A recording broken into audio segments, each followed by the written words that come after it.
King, silakan.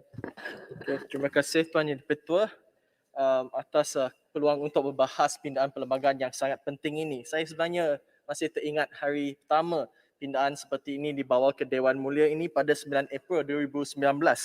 Pada masa itu saya antara yang pertama untuk membahaskan isu dan menyokong pindaan tersebut, dan saya mulakan dengan frasa "A journey of 1,000 miles begins with the first step."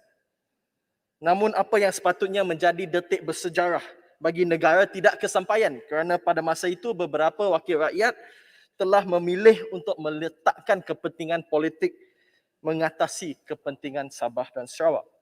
Sepatutnya rakyat Sarawak, rakyat Sabah pada hari ini boleh mendapat manfaat daripada pindaan 2 tahun lalu, dan rundingan susulan untuk memulihkan hak rakyat mungkin dapat dijalankan pada kadar yang lebih pantas dan bukan kelewatan dan penangguhan yang kita alami pada hari ini. Malah, perbincangan dan implementasi pula terbantut disebabkan pergolakan politik seperti langkah Sheraton, di mana Kerajaan Perikatan Nasional mengheret kaki untuk membuat langkah penting ke arah memulihkan pindaan perlembagaan yang mereka telah gagalkan.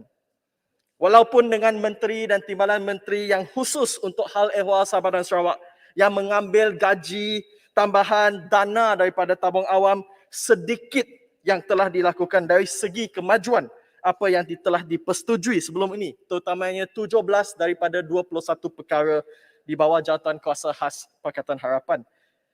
Sejak itu, kami kehilangan bukan saja 2 tahun untuk memulihkan status kami, tetapi juga penurunan peruntukan kepada Sarawak, terutamanya di bawah perkara 11D, pemberian khas kepada Sarawak dan Sabah. Sebelum ini, dalam tempoh kurang daripada 2 tahun, PH telah menggandakan geran tersebut kepada Sarawak dan juga akan menggandakan 4 kali dalam masa 5 tahun. Tetapi apabila langkah Sheraton berlaku, PN telah menurunkan geran tersebut, dan disebabkan hari ini kita kehilangan sekurang-kurangnya 40 juta. Yang ini sangat penting diperlukan di Sabah dan juga di Sarawak terutamanya. Jangan sangka tambahan ini kecil. 40 juta kita boleh buat banyak perkara. Kita boleh beli 6 mesin MRI untuk Sarawak. Kita boleh beli 27 mesin CT untuk Sarawak. Kita boleh bina 2 atau 3 klinik kesihatan terutamanya di kawasan pedalaman.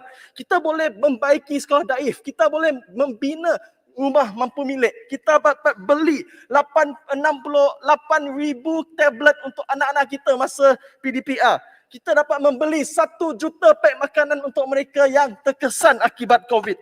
Tetapi kita kehilangan semua ini dan banyak lagi kerana kerajaan lembab untuk menilai semula peruntukan khas, malah mengurangkan apa yang telah diberikan masa PH.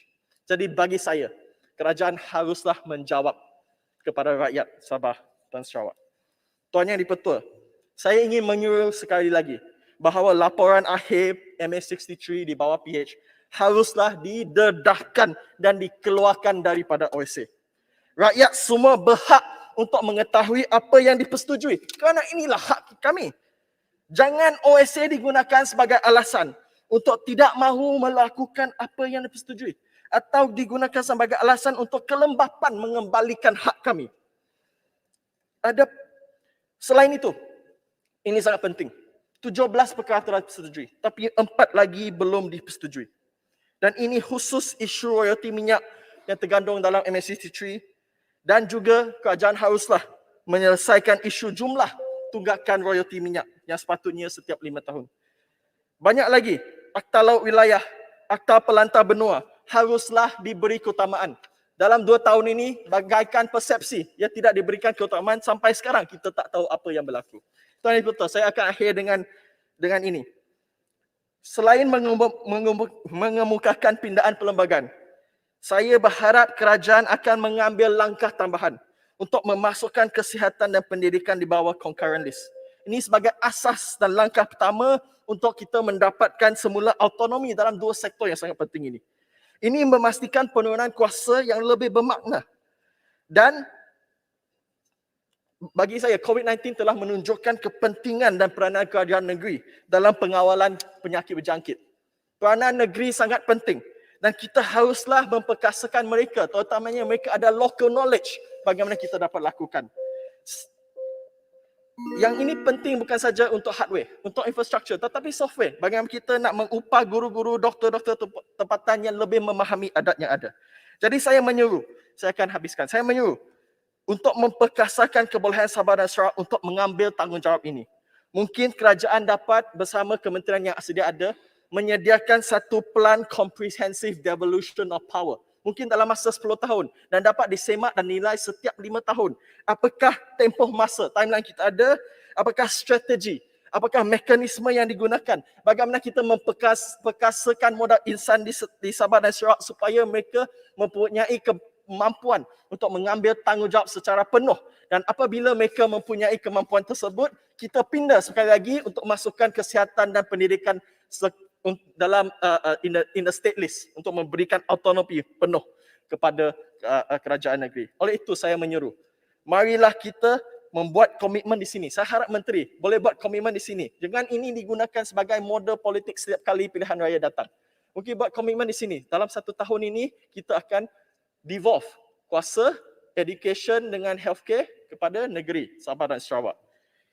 Dan saya rumuskan. Tadi saya kata, a journey of 1,000 miles starts with the first step. Walaupun the first step dah 2 tahun terlambat, saya tetap akan menyokong pindaan ini. Saya tidak akan mengulangi kesilapan untuk meletakkan kepentingan politik melebihi kepentingan Sarawak dan negara yang lebih luas. Dengan itu saya mohon menyokong. Terima kasih. Terima kasih Yang Berhormat Bandar Kuching. Saya jemput Yang Berhormat